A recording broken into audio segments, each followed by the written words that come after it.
बिस्मिल्लाहिर्रहमानिर्रहीम, अस्सलाम वालेकुम। आप फैज़ान रिजवी न्यूज़ देख रहे हैं। आज हफ्ता 27 सितंबर है और हम बात कर रहे हैं मशरिक़ वस्ता की सूरत हाल, जहां एक जंग बंद होने की खबरें हैं तो दूसरी जंग शुरू होने के इशारे भी मिलने लगे हैं। 21 नुकाती पीस फार्मूला जो गजा जंग है उसको बंद करने को लेकर 21 नुकाती पीस फार्मूला सामने आ चुका है।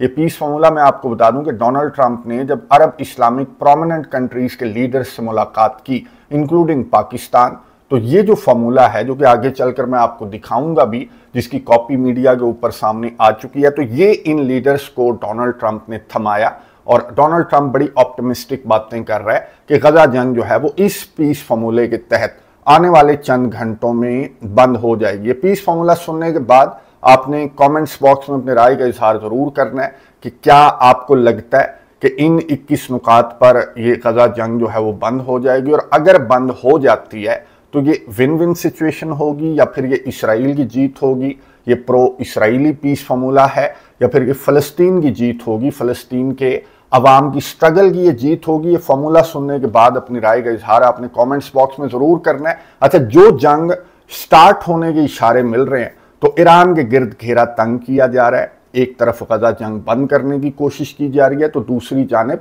ईरान के गिर्द घेरा बहुत ज्यादा तंग करने की कोशिश की जा रही है। अक़वाम मुत्तहिदा सलामती कौंसिल से आगाज हुआ है ईरान के गिर्द घेरा तंग करने का, लेकिन अक़वाम मुत्तहिदा सलामती कौंसिल के अंदर भी मैं आपको वोटिंग के रिजल्ट्स बताऊंगा। अक़वाम मुत्तहिदा सलामती कौंसिल के अंदर 15 मेंबर्स हैं, 5 परमानेंट हैं और 10 जो हैं वो गैर मुस्तकिल हैं। इन 15 में से सिर्फ 4 कंट्रीज ने इस वक्त में, इस सिचुएशन में भी ईरान का साथ दिया है। 9 कंट्रीज ने ईरान के खिलाफ हाथ बुलंद किया और सिर्फ 2 कंट्रीज ने अब्सटेन किया, अपने वोट का हक इस्तेमाल नहीं किया। वोटिंग के रिजल्ट्स बड़े इंपॉर्टेंट हैं, आपके सामने रखूंगा। सबसे पहले मैं क्विकली आपको ये 21 नुकाती जो पीस फार्मूला है, जिस पर डोनाल्ड ट्रंप, मैंने आपको बताया कि बड़े ऑप्टिमिस्टिक हैं, इवन के जो अरब इस्लामिक कंट्रीज हैं जो इस मीटिंग के अंदर मौजूद भी थे वो भी बड़े ऑप्टिमिस्टिक हैं कि आने वाले दिनों में इस 21 नुकाती पीस फार्मूले के तहत गजा जंग जो है वो बंद हो जाएगी। ना सिर्फ गजा जंग बंद होगी बल्कि ये समझते हैं कि मसला फ़लस्तीन भी हल हो जाएगा इस पीस फार्मूले पर, जो कि मैं आपको सुनाने लगा हूं क्विकली। गजा एक गैर इंतहा पसंद दहशतगर्दी से पाक इलाका होगा जो अपने हमसायों के लिए खतरा नहीं होगा। ये पहला नुक्ता है। दूसरा नुक्ता, गजा को इसके अवाम के फायदे के लिए दोबारा तामीर किया जाएगा। खबरों के मुताबिक अरब कंट्रीज जो हैं वो तामीर, रिकंस्ट्रक्शन का पैसा अरब कंट्रीज देंगे। तीसरा नुक्ता है कि अगर दोनों फरीक इस तजवीज़ पर मुत्तफिक हो जाएं तो जंग फौरी तौर पर ख़त्म हो जाएगी। इसराइली अफवाज तमाम कार्रवाइयाँ रोक देंगी और रफ्ता रफ्ता गजा से इनखला करेंगी। रफ्ता रफ्ता आपने गौर से सुनना है पूरा पीस फार्मूला, ताकि आप जो है वो कमेंट्स बॉक्स में अपनी राय का इजहार करें। मैं आपको तबसरे और तज्जिए भी मैं आपके साथ शेयर करूंगा कि इंटरनेशनल मीडिया के ऊपर इस पीस फार्मूले को लेकर किस तरह की बातें की जा रही हैं। लीडर्स तो ऑप्टिमिस्टिक हैं लेकिन जो एक्सपर्ट्स हैं वो इतने ज्यादा ऑप्टिमिस्टिक नहीं है इस पीस फार्मूले को लेकर। जिसका चौथा नुक्ता यह है कि इसराइल की तरफ से इस मुआहदे को अवामी तौर पर कबूल करने के 48 घंटे के अंदर अंदर तमाम जिंदा और जामबाहक जो यरगमाली हैं उनको वापस कर दिया जाएगा। कैदियों को हमास की जानिब से वापस कर दिया जाएगा। यरगमालियों की वापसी के बाद, ये 5वां नुक्ता है कि यरगमालियों की वापसी के बाद इसराइल सैकड़ों फलस्तीनी सिक्योरिटी कैदियों को रिहा करेगा जो उम्र कैद की सजा काट रहे हैं। नीज इनके अलावा जो हजारों गजा के मासूम फलस्तीनियों को जो इसराइल ने इस जंग के आगाज से गिरफ्तार किया तो उनको भी इसराइल की जानिब से रिहा कर दिया जाएगा। छठा नुक्ता है कि यरगमालियों की वापसी के बाद ऐसे हमास के अरकान को आम माफी दी जाएगी जो पुरअमन बकाए बाहमी के लिए तैयार होंगे, और जो जाना चाहें उनको महफूज रास्ता फराहम किया जाएगा। यानी कि जो सरेंडर करना चाहें तो उनको सरेंडर करने दिया जाएगा, जो जाना चाहें तो उनको महफूज रास्ता प्रोवाइड किया जाएगा। 7वां नुक्ता है कि मुआहिदा तय पाने के बाद गजा में रोजाना कम से कम 600 इमदादी ट्रकों की सतह पर इमदाद जो है वो भेजी जाएगी। बुनियादी ढांचे की बहाली और मलबा हटाने के लिए आलात दाखिल किए जाएंगे।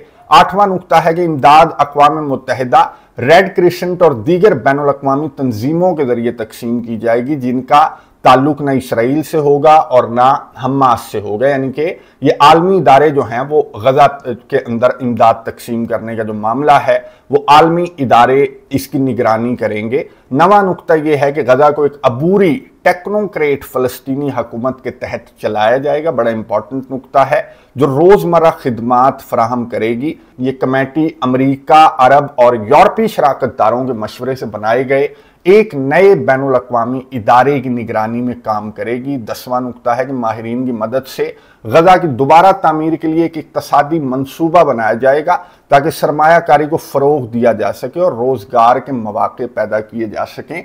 11वां नुक्ता है कि एक इक़्तिसादी जोन कायम किया जाएगा जिसमें कम शरा महसूल और मखसूस ममालिक को रसाई दी जाएगी।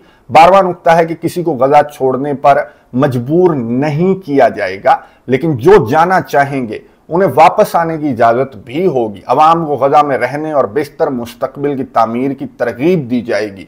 हमास को गजा की हुकूमत में कोई किरदार नहीं दिया जाएगा। जारहाना फौजी ढांचे जैसे सुरंगों वगैरह की तामीर को ख़त्म करने का अहद किया जाएगा। इलाकाई शराकतदारों की जानिब से सिक्योरिटी की ज़मानत दी जाएगी इसराइल को ताकि हमास और दीगर ग्रोह अपने वादों पर अमल करें और गजा किसी के लिए ख़तरा ना बने। 15वां नुक्ता है कि अमरीका, अरब और दीगर बैनुल अक़वामी शराकतदारों के साथ मिलकर एक अबूरी बैनुल अक़वामी इस्तेहकाम फोर्स कायम करेगा जो फौरी तौर पर गजा में तैनात होकर सिक्योरिटी की निगरानी करेगी और एक फ़लस्तीनी पुलिस फोर्स तैयार की जाएगी। और इस फ़लस्तीनी पुलिस फोर्स को मैं आपको बता दूं कि जो अरब इस्लामी ममालिक के अफवाज हैं या अहलकार हैं वो इस फ़लस्तीनी पुलिस फोर्स को ट्रेनिंग देंगे रिपोर्टेडली। 16वां नुक्ता यह है कि इसराइल गजा पर कब्जा नहीं करेगा और ना ही इसे जम करेगा और IDF आहिस्ता आहिस्ता इन इलाकों को वापस करेगी जहां बैनुल अक़वामी फोर्स कंट्रोल संभाल लेगी, आहिस्ता आहिस्ता।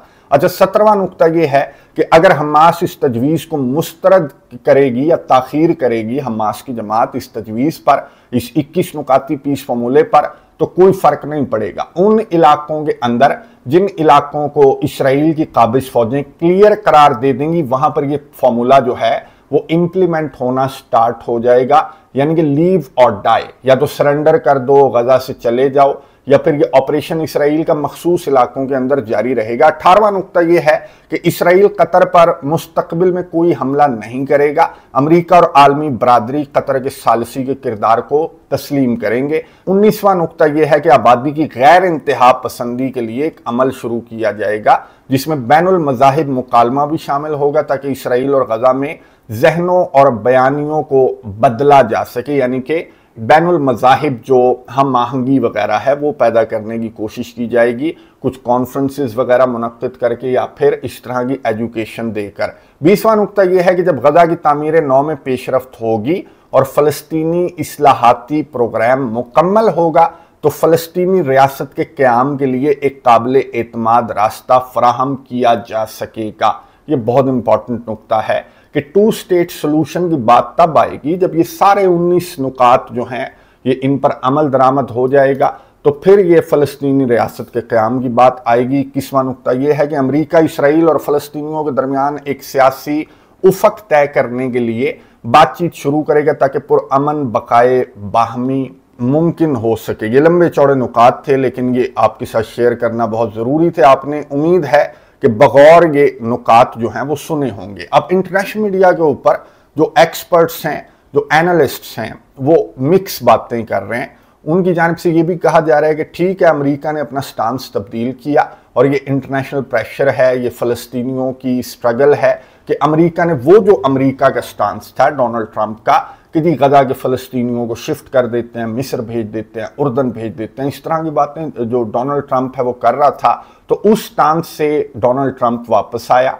एक तो ये इंटरनेशनल प्रेशर है कि इसराइल और अमेरिका जो है वो आइसोलेट खुद को महसूस कर रहे हैं सफारती मैदान के अंदर और पूरी दुनिया के अंदर, होटल्स के अंदर भी जाता है डोनाल्ड ट्रंप, तो इसे वहाँ पर एहतजाज का मुजाहरों का सामना करना पड़ता है। फिर जो इसराइल की हरकतें हैं कि कतर के ऊपर भी इसराइल ने हमला कर दिया और इसराइल अमेरिका की बात नहीं मान रहा, डोनाल्ड ट्रंप जो है वो फ्रस्ट्रेट भी हो चुके हैं इसराइल से। तो एनालिस्ट ये बातें भी कर रहे हैं कि चलें डोनाल्ड ट्रंप जो है उसका सॉफ्टवेयर थोड़ा बहुत इस फॉर्मूले के अंदर अपडेटेड नजर आया है। यानी कि ये फौजें निकालने की बात भी कर रहे हैं, ये इसराइल की फौजें वापस निकलेंगी, इसराइल गजा के ऊपर कब्जा नहीं करेगा, गजा के मासूम फ़लस्तीनियों को उर्दन या मिस्र वगैरह शिफ्ट नहीं किया जाएगा।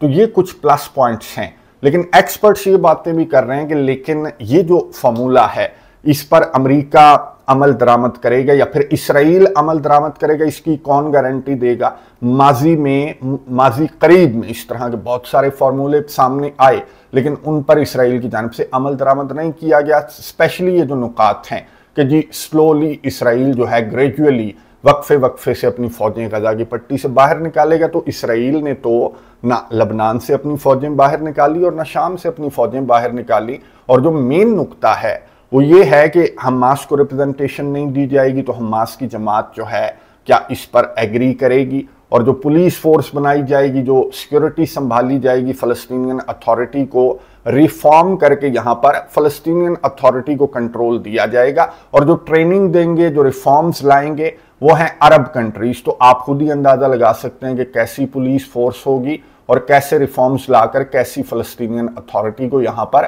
गजा का कंट्रोल दिया जाएगा। तो बहुत सारे अभी नुकात हैं जिन पर अमल दरामद जो है वो दिनों या हफ्तों या महीनों नहीं बल्कि हो सकता है कि सालों का काम हो। और फ़लस्तीन को तस्लीम किया जाना या फिर 2 स्टेट सोल्यूशन पर तो सालों के बाद बात आएगी। इस फार्मूले के अंदर अमेरिका के सदर डोनाल्ड ट्रंप की जानिब से ये लिखा गया, स्टीव विटकॉफ ने, जो अमेरिका के नुमाइंदे खसूसी बराए मशरिक वस्ता हैं, उन्होंने ये फार्मूला जो है वो तैयार किया है। और इसमें जो 2 रियासती हल है यानी कि 2 स्टेट सोल्यूशन जो है वो इस फार्मूले के अंदर कहीं पर भी नहीं है। 20वां नुकता है कि हाँ जी ये सारे नुकात इन पर अमल दरामद होने के बाद जो है वो फ़लस्तीन को तस्लीम करने का मामला आ जाएगा। और मैं आपको बता दूं कि फ़लस्तीन को तस्लीम करने से पहले अमेरिका की जानिब से, डोनाल्ड ट्रंप की जानिब से ये कोशिश की जाएगी कि सारे ममालिक जो यहाँ पर बैठे हुए थे ये इसराइल को तस्लीम करें और फिर मैं फ़लस्तीन को तस्लीम करूँगा। एक आधे मुल्क ने तो, जो इंडोनेशिया है, उसके सदर ने तो बावाज़े बुलंद अक़वाम मुत्तहिदा जनरल असम्बली के अंदर खड़े होकर कहा कि हमें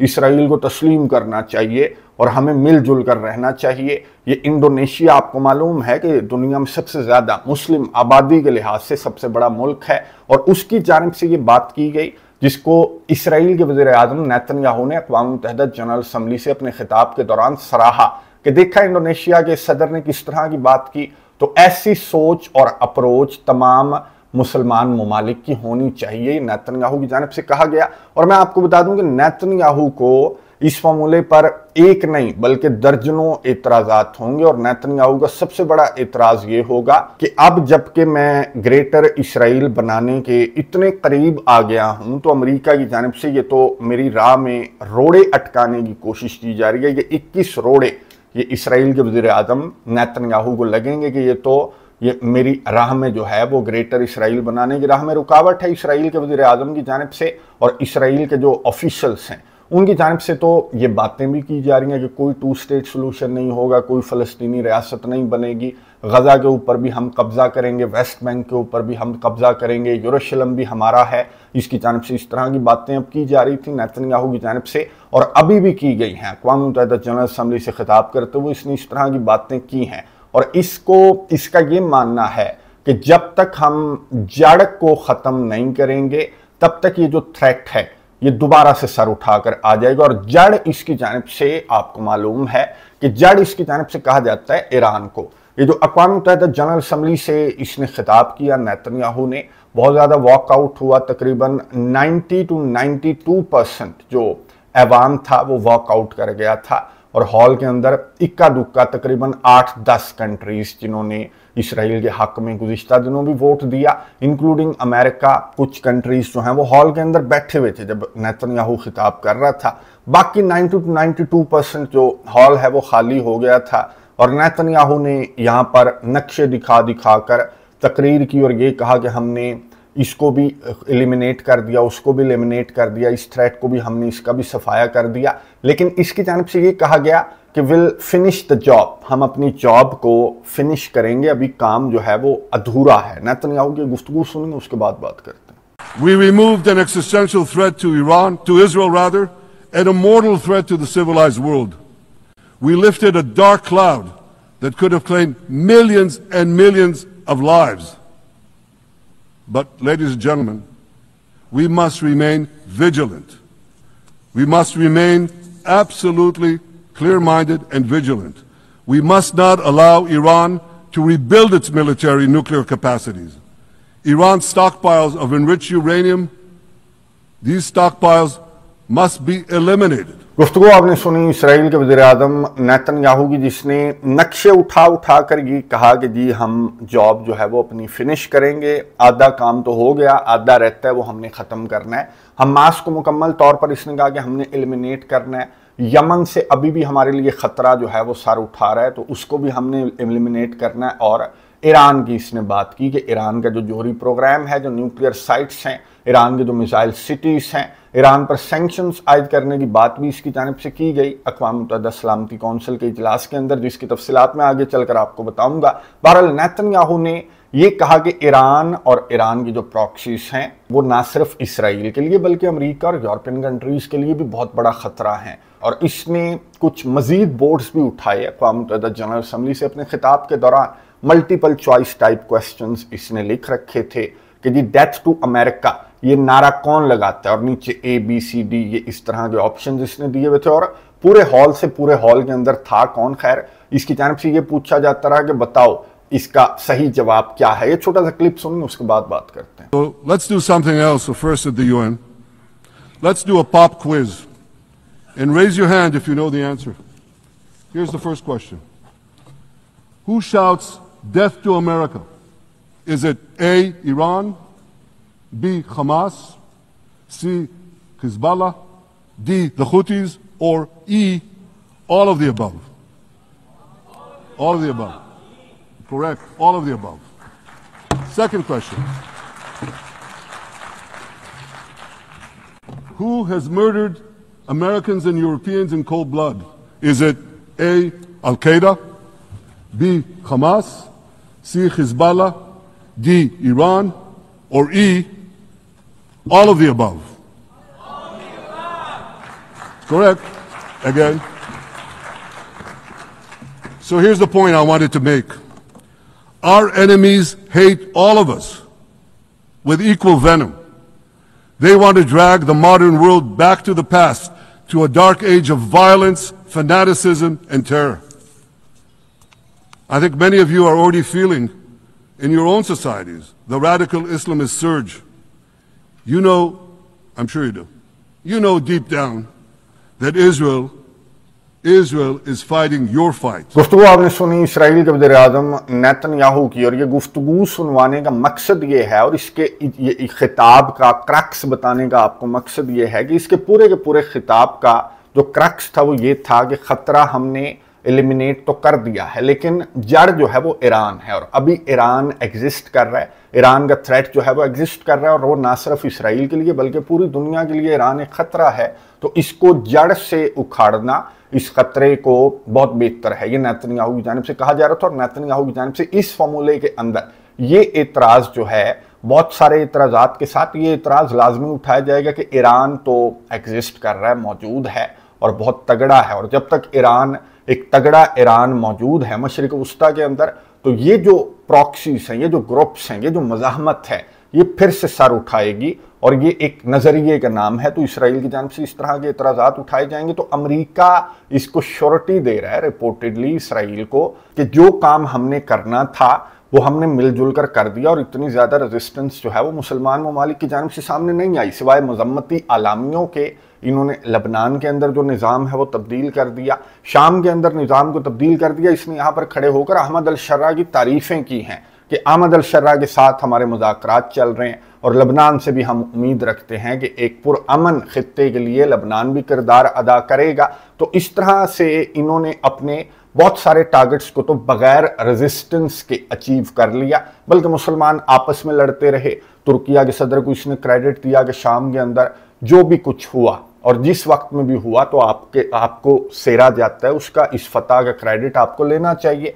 तो मुसलमान ममालिक ने आपसी फड्डे जो हैं वो यहाँ पर खोल लिए इन कंट्रीज के अंदर, और इनका जो काम है वो और भी ज़्यादा आसान हो गया। तो अब अमेरिका की जानिब से ये कहा जा रहा है इसराइल को कि बाकी जो काम रह गया है, अब हमास को तो यहाँ पर इस फॉर्मूले के तहत ये यहाँ से हमास को हटा देंगे, और अगेन ये जो अरब इस्लामिक कंट्रीज हैं ये काम करेंगे कि हमास को गजा की पट्टी के अंदर कोई अथॉरिटी, कोई रिप्रेजेंटेशन हमास की नहीं होगी।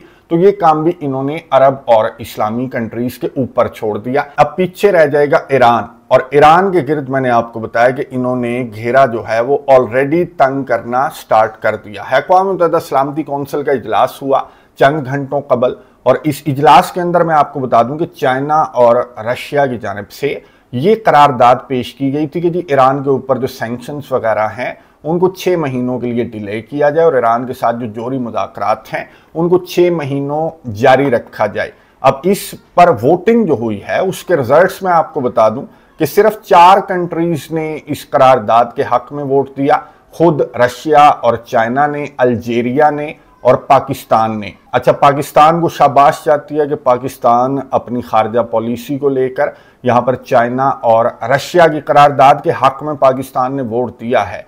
डोनाल्ड ट्रंप और अमेरिका का प्रेशर पाकिस्तान नहीं ले रहा, पाकिस्तान चाइना और रशिया और ईरान के साथ यहाँ पर खड़ा हुआ नजर आया। मुट्ठी भर कंट्रीज यहाँ पर, मैंने आपको बताया कि बाकी जो 9 कंट्रीज थे उन्होंने इस करारदाद के खिलाफ वोट दिया है। उन कंट्रीज के प्रोमिनेंट के नाम मैं आपको बता दूं, बरतानिया, फ्रांस, अमेरिका, स्लोवेनिया, डेनमार्क, यूनान, पैनामा और सोमालिया। इन्होंने इस करारदाद के खिलाफ वोट दिया है। 2 कंट्रीज थे जिन्होंने अब्सटेन किया, और यहाँ पर पाकिस्तान जो है वो चाइना और रशिया के साथ खड़ा हुआ था।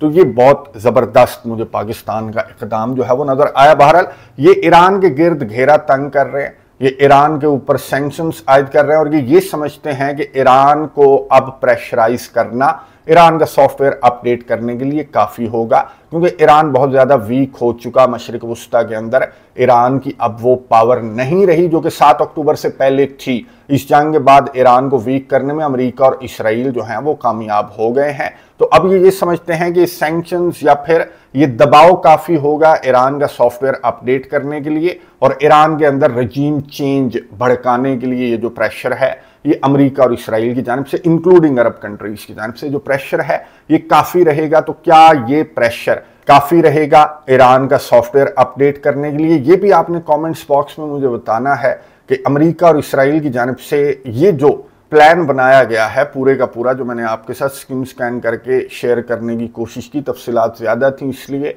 वीडियो थोड़ी सी तवील हो गई। खैर, क्या समझते हैं आप कि क्या ईरान ये जो सारी सिचुएशन है या फिर ये जो दबाव है, ये जो मशरिक वस्ता का पूरा नक्शा तब्दील कर दिया गया अमेरिका और इसराइल की जानिब से, और कोई ख़ास रेजिस्टेंस जो है वो मुसलमान ममालिक की जानिब से सामने नहीं आई, तो इस सूरत हाल के बाद ईरान के पास 2 ऑप्शंस हैं, या तो ईरान रेजिस्ट करेगा या फिर ईरान जो है वो मज़ाकरात की मेज़ पर आ जाएगा। और अगर ईरान मज़ाकरात की मेज़ पर आएगा या फिर ईरान रेजिस्ट करेगा, दोनों सूरतों में इन्हें ईरान जो है वो इस रजीम के अंडर, ये जो आयतुल्लाह अली खामेनी की लीडरशिप है इसके अंडर, आपको मालूम है कि इन्हें ईरान जो है वो बर्दाश्त नहीं है। इन्हें से मुराद मेरी अमेरिका और इसराइल नहीं है, बल्कि इन्हें से मुराद बदकिस्मती से अरब कंट्रीज भी हैं। तो ये ईरान के खिलाफ एक जंग जो है वो इन्होंने छेड़नी है। अगर ईरान यहाँ पर सफारती जंग के अंदर आ जाए तो सफारती मैदान के अंदर, और अगर मैदान जंग के अंदर आ जाए तो मैदान जंग के अंदर।